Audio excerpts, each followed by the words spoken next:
बॉलीवुड में कई सारे एक्टर्स ऐसे रहे हैं जिन्हें उनकी पर्सनालिटी की वजह से जाना जाता है। बॉलीवुड के शुरुआती दशक में दिलीप कुमार और राजकुमार इंडस्ट्री के बड़े एक्टर हुआ करते थे। दोनों का अपना एक स्टाइल था, एक रुतबा था और दोनों ही अपने मन के मालिक थे। दोनों ने साथ में एक फिल्म में काम भी किया था। फिल्म का नाम था पैगाम। ये फिल्म साल 1959 में आई थी।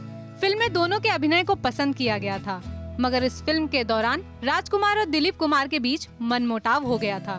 बात इस हद तक चली गई थी कि दोनों ने साथ में कभी न काम करने की कसम तक खा ली थी। लेकिन 32 साल बाद दोनों एक बार फिर फिल्म सौदागर में दिखाई दिए।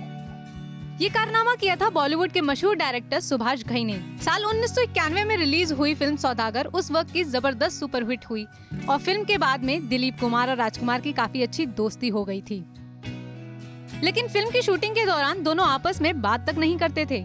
इस फिल्म को बनाने में सुभाष घई के पसीने छूट गए थे। दो इतने बड़े एक्टर को एक ही शूट के लिए राजी करने में इतनी परेशानी होती थी कि सुभाष घई अक्सर दोनों से झूठ बोला करते थे।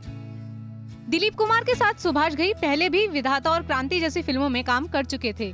उनको उम्मीद थी कि दिलीप कुमार को राजी करने में ज्यादा दिक्कत नहीं आएगी, इसलिए उन्होंने राजकुमार को पहले मनाने का सोचा।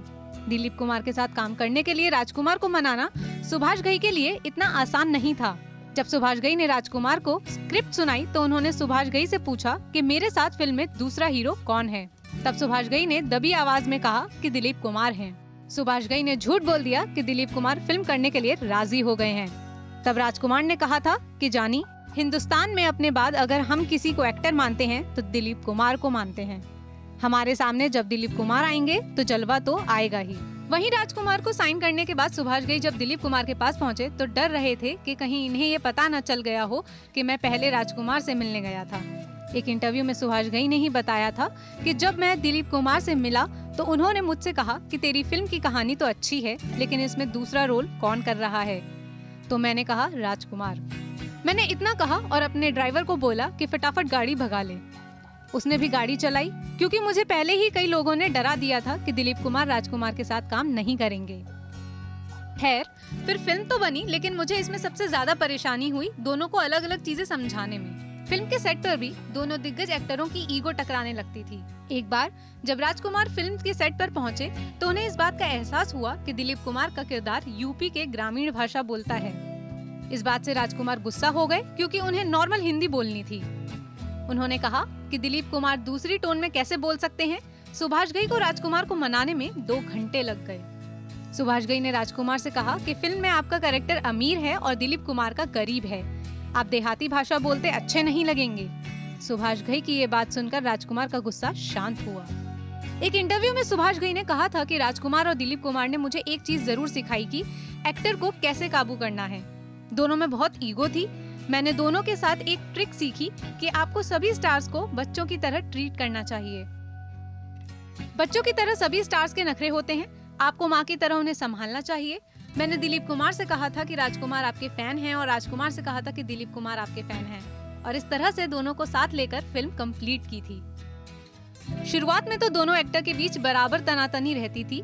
दोनों साथ में काम कर तो रहे थे, मगर आपसी बातचीत बंद थी। मगर सुभाष घई न सिर्फ स्क्रीन पर दोनों को एक साथ लाए, बल्कि उनकी पुरानी दुश्मनी भी दोस्ती में बदल गई। फिल्म की स्क्रिप्ट के अनुसार विलेन को दिलीप कुमार को गोली मारनी होती है, क्योंकि वो उनका रिश्तेदार होता है। लेकिन राजकुमार के कहने पर सीन को फिर से लिखा गया था। राजकुमार ने कहा था कि अब हम दोस्त बन गए हैं और दोनों दोस्त मिलकर विलेन को मारेंगे। फिल्म का एक और हिस्सा खूब चर्चा में रहा था। एक्ट्रेस मनीषा कोइराला ने इस फिल्म से ही बॉलीवुड में अपना डेब्यू किया था।